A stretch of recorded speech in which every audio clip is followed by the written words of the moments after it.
Welcome back to the sidelines. We are crisscrossing the time zones all across this planet Earth here for our sixth episode here on the Sideline Conversations. We have our friends in Mexico City, my good friend JC Zayu down there in Mexico City, my good friend holding down the sixth north in Canada. I'm not sure if it's about minus something degrees up there in Toronto, Aarij Wasti with Hey, our Marlon, friends there. it's actually thawed up. We're getting closer to the World Cup. It's 5 degrees now. Yeah, don't hold your breath. Don't hold your breath. But we have some very special guests here on the sixth episode of the Sideline Conversations. We are going to be digging in. We know that around this time here in spring, everyone is planning their public viewing watch parties. They're planning their marketing promotions surrounding this summer's historic Tri-Nation hosting of the World Cup here 2026 in North America. We have some very special guests joining us to kind of dig into these intellectual property rules, advertising rules,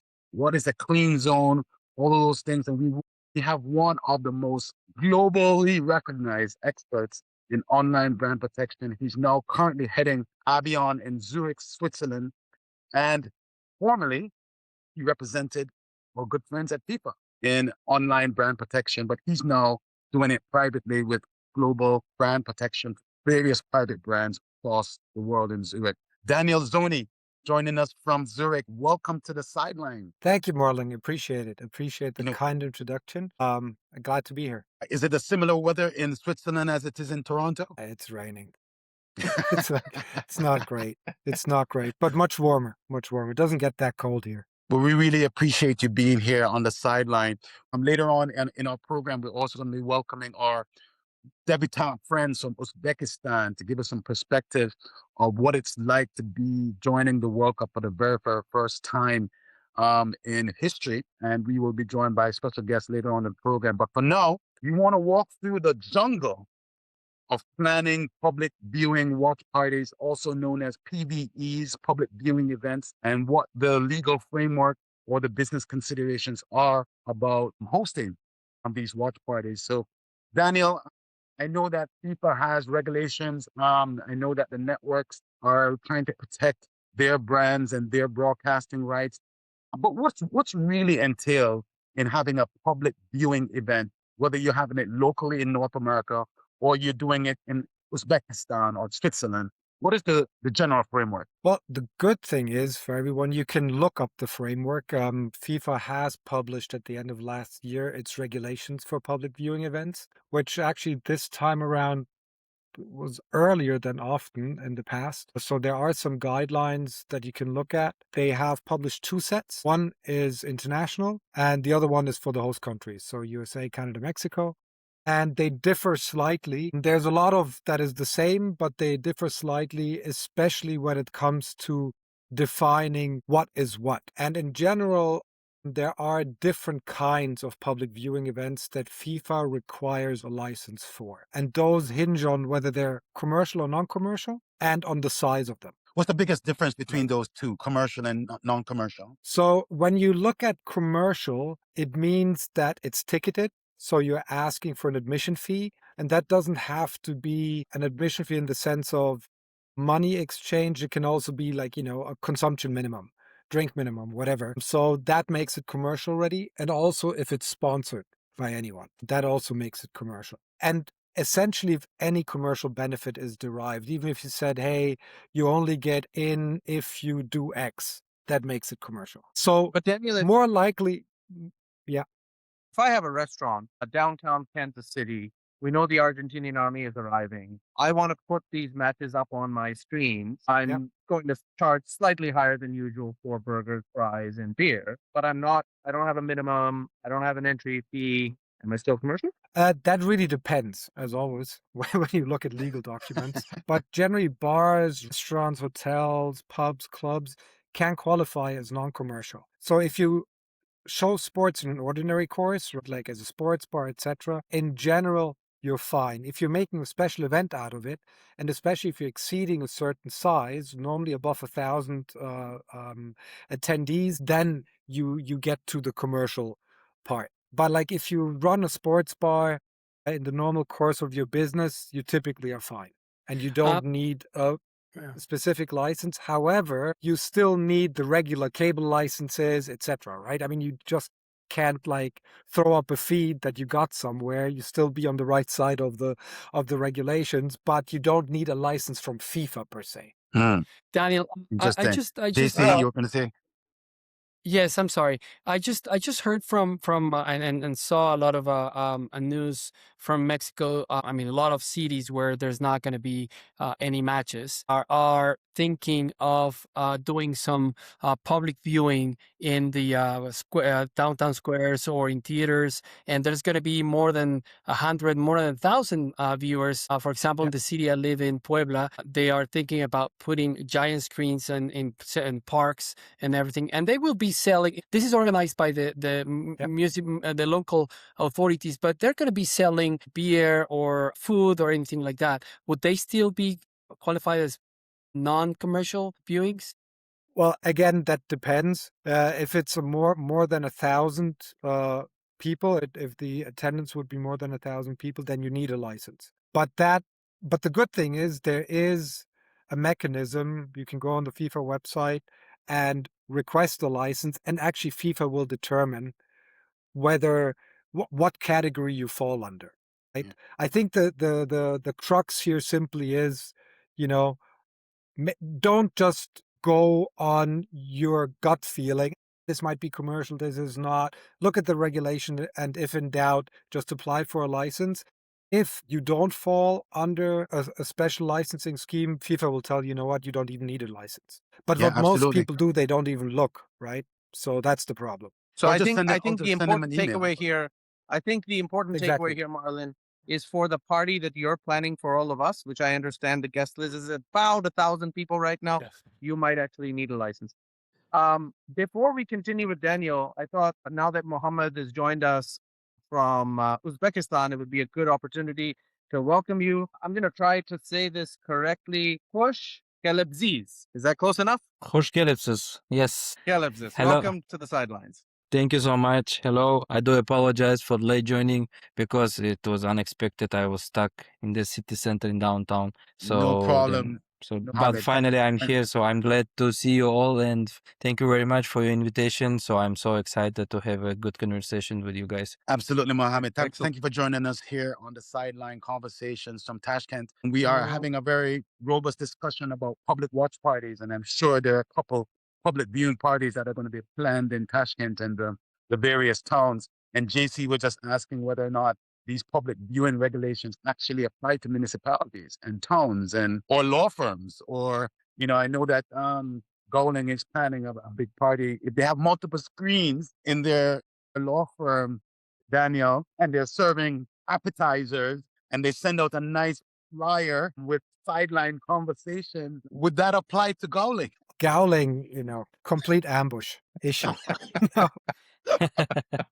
One additional thing I just wanted to say that when you asked about municipalities putting up events, etc., or having events in cities, even if you get a FIFA license, of course, right, you still have to take care of all the other permits you need. Yeah. Just because FIFA gives you a license doesn't mean you can do whatever you want to do based on local municipal law, potential insurance coverage, because you have certain amounts of people, permits and all of that. You still have to. You only get a license from FIFA. That doesn't mean anything else, right? You have a lot to take care of. Because one of the things that I have seen here is that people are sort of like, is it either or? Yeah. And there's almost this kind of assumption that, well, if I've got approval from one of the other, I'm good to go. And they often forget that actually FIFA isn't part of the host government, right? It can't replace law. And so, yeah, I think that's a valid point. Daniel, in terms of, before we, kind of, sorry, Marlon, go ahead. No. I was just going to say that, FIFA provides a route where you can send them an email if you're not sure. Public viewing at FIFA.org, send them an email, let them know what you're planning. You definitely don't want to be on the back end of investing a lot of money and putting together a party, and then you have to walk it back, right? I'm sure if the Federation, Hamid, are you planning any public viewing parties in Tashkent? Probably yes, because here is a bit different. It's everything is under the government authorities, so they're doing the public views For example, even our last match when we qualified for the World Cup, so they installed the giant screens in every 12th region when they gathered the people just to celebrate together. So, but it wasn't under the government authorities, so we don't have any links to that. So, but we are trying to help them with certain rights to get the rights and some regulations just to avoid any problems. Excellent. Yeah, Aarij, so you're going to say it. that's what I call a self-licensing regime, right? Like you're organizing as the government, you issue yourself the permits. To Daniel's point, where there are broadcast licenses or approvals from FIFA that are necessary, presumably the government would go and get those. Daniel, before we leave watch parties, in terms of just broad enforcement and policing, again, looking at that FIFA and local authority split, where businesses perhaps don't err on the side of caution, don't necessarily adhere to the rules, right? Who are they looking to come after them? What sort of mechanisms might apply, and who might they expect that? So I'd say first the question is, I mean, who polices this even, right? If you look internationally, it really hinges on advertising, right? I mean, if you put it up on your social media, on your website, etc., that you're going to have this whole thing and you blast it, then somebody will probably get wind of it and you might hear from FIFA. Right. And then they will request a license, a payment, or they will request you not to run the event. In the host countries, it really depends. For example, in Qatar, the enforcement was done by the local broadcaster. It was BN that actually did the enforcement of the PVEs. I don't think that, for example, in the US, Fox would do that, but I don't know. I'm not sure what the regime is, Yeah. but it is sometimes dropped down because it's in their best interest. And actually, they have much more personnel that can police that because they police anyway, right? They police bars, etc. on game days. That could be that there's quite a broad kind of like monitoring that goes on. And I don't really know what it is this time around. In host cities themselves, there will also be the regular FIFA personnel, typically either whether it's from the media team, the broadcast team, or the brand protection team that keeps an eye out. But to be honest, typically they target larger ones, the big publicized ones. If somebody's running like a smaller scale event that is really localized, maybe in a neighborhood, it could pass under the radar, but I wouldn't recommend it. Interesting. JC, in Mexico, you guys have a robust industrial property law there in terms of, I'm sure FIFA is properly registered in all three host countries and in countries across the world in protecting their word marks and their insignias. What are you seeing in Mexico City? Are you starting to see any advertising as it relates to the World Cup in Puebla or Mexico City, in and around Mexico? Yes, mainly in Mexico City and the other two host cities, Monterrey and Guadalajara, because that's going to be the epicenter of the World Cup in Mexico. But certainly, as you mentioned, there is a robust intellectual property authority in Mexico, and they will be watching any possible infringement of FIFA trademarks. And basically, because also the Mexican federal government will be also very aware and trying to enforce all those laws because they have that responsibility before FIFA. So yes, there's going to be a lot of activity from the intellectual property authority, and I see that there's going to be some sanctions there because in Mexico sometimes you do things and then you ask questions. Aarij, I know that you And are also maybe getting just phone to calls that from... also, No, go ahead, Daniel. Daniel, go I ahead. just wanted to say something about Mexico because Mexico was always like a hotbed of activity also in past World Cup editions. Both the INPI, the Profeco, the consumer protection body are very active, also have certain enforcement abilities that in other countries administrative bodies don't have, and really run a tight ship there. When it comes to engagement with businesses, etc., information, actually Mexico has a very, very good system when it comes to that, I have to say. Yeah. You're correct there. Aarij, I know that you're getting phone calls about clients interested in marketing in and around the World Cup, either around stadiums or fan fests or marketing campaigns during the summer. What are some of the parameters that exist in putting together marketing plans around a big event and tournament like this, Aarij? So, as we've discussed on previous episodes, right, you've obviously got to understand the the layout and the framework of sponsorship. We've been through the various tiers before.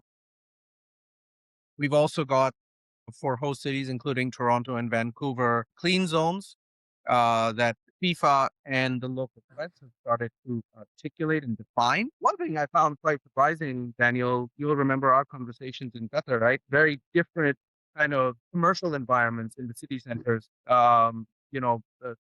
Be as close to many of the 16 stadiums in this tournament, very populated, including with local businesses. Yet for Toronto and Vancouver, they basically said 2 kilometer radius, full stop. So a lot of questions have now come up from local businesses in terms of, does that mean I have to stop business? Does that mean that I'm completely caught out? And so you've got to, to answer your question, Marlon, understand what that means, where you are within the city geographically. And then, of course, as always, you've got to ensure that the commercial activity that you're undertaking is not in breach of any FIFA regulation or local bylaw. Right. It's again a tiered concept, and the important thing, as always, is to find out. When in doubt, seek advice, seek counsel, email the host city, the LOC, or FIFA itself. Yeah. Daniel, are there any trigger words that some of the companies that you represent at Abion should be avoiding in any marketing advertising plans before the summer or during the summer in and around host city? I mean, it goes to any business that wants to kind of, be part of the World Cup flavor. Don't use any marks. Don't use anything that is registered. Don't use any IP that is easily recognizable.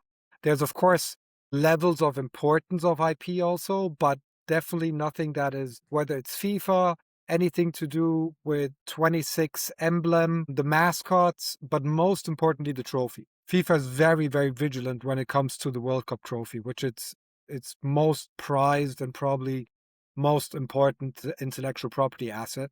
And, in the past, there have been campaigns that kind of play on the trophy. There was one back in the day that was a chicken drumstick that looked like the trophy, and the base was actually the trophy, and you could see that malachite ring. It was quite easy to take care of. Or there was a campaign by Duolingo, actually in Brazil, that they named a local football club, Qatar, and then had the trophy, and it was like scrambled. But you could see those rings, and they're so iconic that it's quite easy to deal with. So just stay away from anything that looks like the FIFA trophy. That's really important. You can use other trophies if you wanted to that look differently. Just don't use one of maybe US sports either. Right. Those are the things that are very easy triggers, and that are also very easy for FIFA then to enforce, especially online. That's very easily done. Absolutely. In and around. But Daniel, are there any creative suggestions or examples that you can give that will put people in the not in the clean zone, but in the safe zone without getting a red card?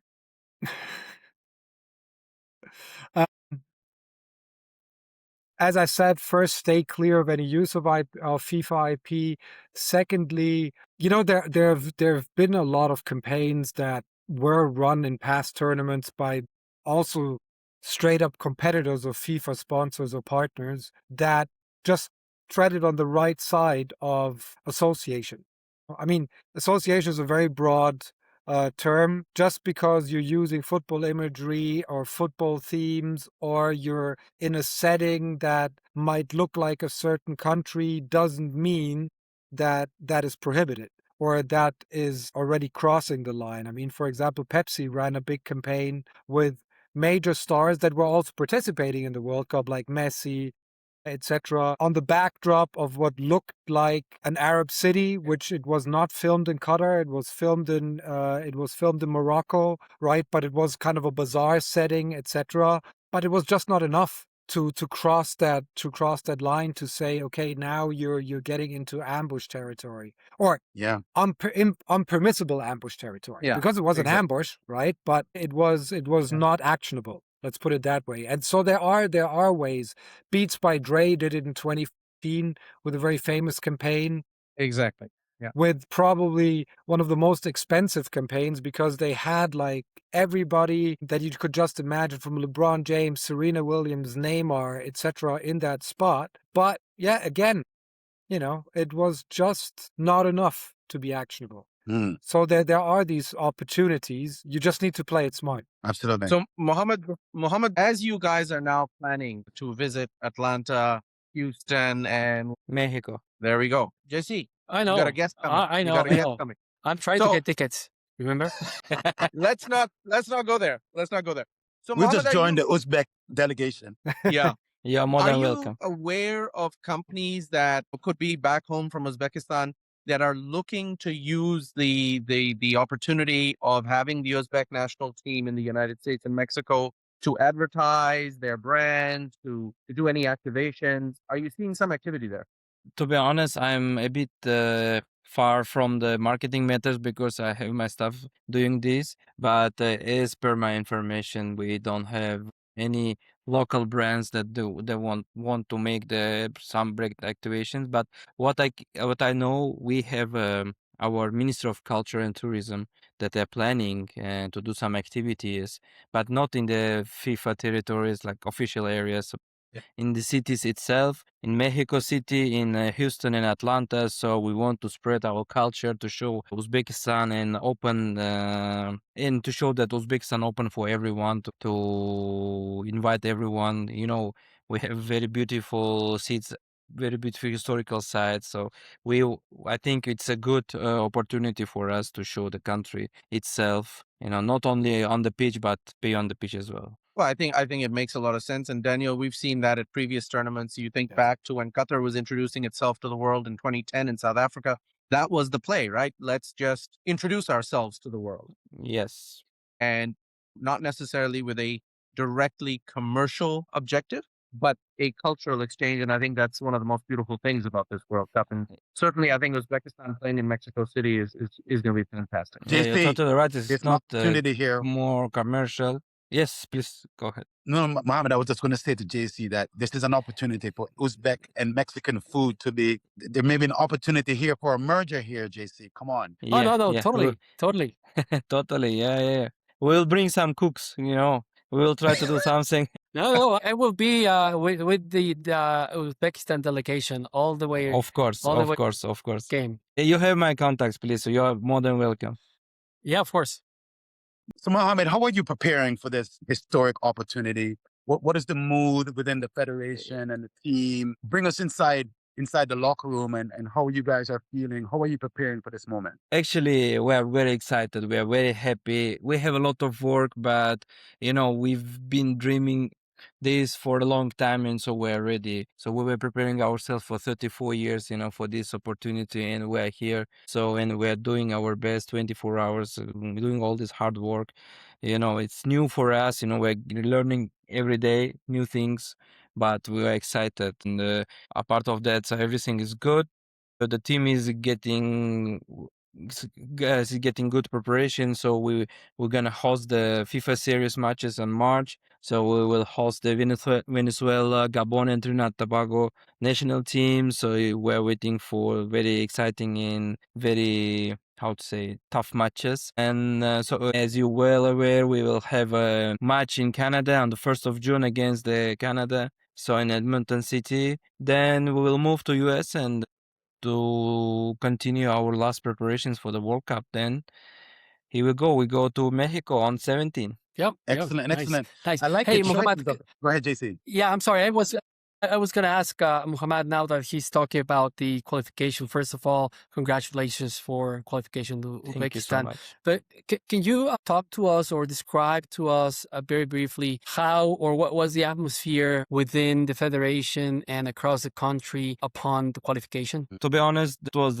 one of the best days of our career. Unfortunately, I couldn't travel to UAE because we had another important matches here. So with that time we hosted around 10 national teams, so different age categories in Uzbekistan. So that's why I couldn't travel. But I watched the match with the family, with my wife, and that was something amazing. As I told you, we've been waiting for this 34 years, and this has happened. I've I watched 5 qualifiers, and every time we've been so close to qualify, but we couldn't.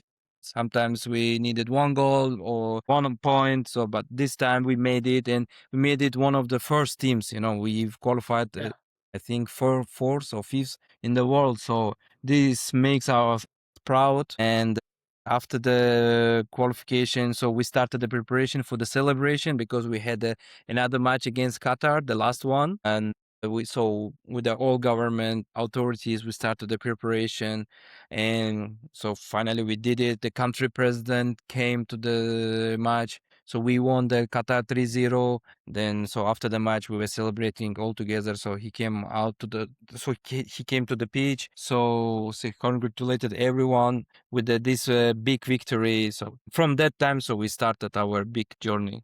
So it's Mohammed. a party. It's a party. It's an ongoing party ever since. And it's gonna be a bigger party when Jamaica qualifies, Mohammed, because Jamaica is gonna have to take on New Caledonia and Congo in order to get to see if we can have some Uzbekistan reggae. How about that? Yeah. Good. We're looking for, we're watching all our opponents, New Caledonia, Jamaica, and Congo, DR Congo included. So we're too excited. So we're ready. Let's do it. Very good choices Mohammed, on your what friendly are matches. some of the, Yeah, thank you. at a very high level, what are some of the logistical and operational challenges that you and the team are tackling as you prepare to travel to North America for 26? Actually, I don't see any problems apart of the, how to say, the distance. Distance is quite far for us. I traveled to the official draw. Then I've been traveling around the US, so to looking after for the team base camp. So it's 14 hours from Istanbul. It's this is the main challenge, I think. But the rest are okay. We're good in the, how to say it, in the preparation with the visas, with everything. All okay. But the only issue is a distance and time zones, the time difference. That's why we're planning to come earlier first to Canada, then to US, so to adapt ourselves. Our coaching staff and medical staff, so they're now doing their best to prepare the best plan to make everyone, not only the players, but the staff, and to be in the good shape for the first match. Well, Mohammed, you definitely have a large Uzbek community, primarily in the Northeast. How are you connecting to those Uzbek Americans and making sure that they can be a part of your fan base, whether in the US or in Mexico? You should ask this, my ticketing managers. He became crazy. So we are in touch with them on daily basis, especially with those people who are in America. And I told you, when we visit the US for the withdrawal, we met a lot of Uzbek communities in Atlanta, in Houston, in New York, in Washington. So we met everyone. So we discussed the opportunities to bring all Uzbek people to the stadium because, we have big community in the US, in Canada, in Mexico. We want to bring all of them, and we are trying to help them as well, as much as we can. So we want the stadium at least half to be white and blue, because we know 100% first match in Mexico will be all yellow, but we're trying to mix it up. For all the football fans out there, Mohammed, how would you describe Uzbek football? How would you define, how is Uzbek, what would you say? In one word or what? All right, one word or a sentence, or what should football fans look towards from Uzbek football in 2026? Sorry for question again. In the World Cup or football itself? In general, how would you describe? In general, so I think the last 2 years was quite successful for us because of the good strategy and the good support from the government side. So, and we're looking for to continue it and to have more achievements. And we will host the Under-20 World Cup in 2027, so which is also one of the big milestones for us. And also gonna host the Asian Cup, Women's Asian Cup, first ever in Central Asia. Then we bid for Asian Cup with the joint bid with the Kyrgyzstan and Tajikistan for 2031. We have very big plans. So, okay, one of the big news from the last year, we started the new building, the new stadium, 55,000 capacity stadium, which will be the biggest stadium in the Central Asia. So, we have a lot of in front of us, and step by step, with a cold mind, but a very warm heart. So we're doing our steps, and I hope we can achieve it. Excellent. That sounds fantastic. In fact, to answer and put that one word description on the Uzbek team, Marlon, they're dangerous. I know that people are looking at the schedule and they're saying, oh, Colombia and Portugal, look out. Uzbekistan played Qatar almost inevitably every single qualification route over the last 20 years. And I tell you, they are the team that you're always nervous about. And they've been getting so much better. I think dangerous, ambitious, and don't write them off as a potential wild card. Daniel, just to kind of get your old kind of FIFA experience, when FIFA's dealing with a first-time qualifier like Uzbekistan, what sort of relationship do they build? What kind of guidance are they able to provide, particularly around some of the commercial stuff that, their media partners may be interested in, their commercial partners may be interested in? Great question. Yeah, Mohammed, take a close look at the media and marketing regulations that FIFA will release. So there will be a team workshop, right, where they go through all these things, and there's a commercial part of it, and especially around your own sponsors, right? So you don't overlap with FIFA sponsors, these kind of things, not during match days, not in campaigns. That is something that FIFA takes a close look at and will normally then engage with you directly, right? I mean, with your team liaison, and if there's an issue, typically it's just a warning, right? There's a conversation saying like, hey, maybe you don't know, but you can't do this, especially with the first time contenders, there's a little bit of leeway too, because it's new. There's a lot of excitement.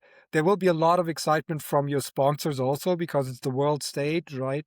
But you have to rein them in a little bit, because you don't want to waste time during the tournament with that kind of stuff. You want to concentrate on football. Totally, I agree. Since we're talking to people here that are in the host countries, and you mentioned the clean zones, or whatever you might call them. I think in Canada, they're calling them exclusion zones in the ordinances. Businesses that are in those zones, don't be afraid too much. You'll be able to go about your business, right?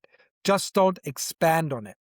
Do what you're doing, and you're allowed to do that. Just don't come up with funny ideas, to rebrand your whole business, to suddenly take somebody's money and be like, hey, how about we turn this into a Pepsi store? Yeah, that will not fly. But other than that, just go along your business and enjoy it. So don't be too concerned. And just also make sure whether you're in or out of the zone.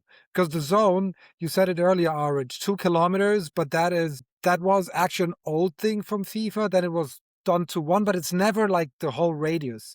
It's actually what is drawn on the map precisely. So these maps will be published at some point. Whether it's by FIFA, I don't know. That was something that was done in Qatar, but otherwise it will be in the ordinances of the cities, and you can find them somewhere online. I only found 3 or 4 so far.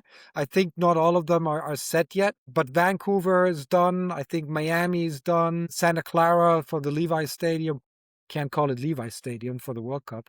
San Francisco. For the San Francisco Bay Area Stadium is also done, but in time, the businesses should look out for that. So Daniel, if we think back, St. Petersburg, 2018. Yep. Within the Fan Fest, in fact, inside the secured zone of the Fan Fest, was Jamie Oliver's restaurant. Yep. And lots of question marks. You remember discussions about, they ultimately were able to do business. They were still serving pasta and pizza. People were still able to enter the restaurant, and no harm, no foul, because at the end of the day, it wasn't a pop-up. Yeah. Typically, there's a cutoff date. At some point, FIFA determines a date and says, like, as of now, you can't add new stuff, right? And ideally, those dates are publicized, because it just gives security to everyone, right? But certainty. You have to have certainty. Not always. Absolutely. And that, I have to say, was really great in Qatar. Everything was super transparent.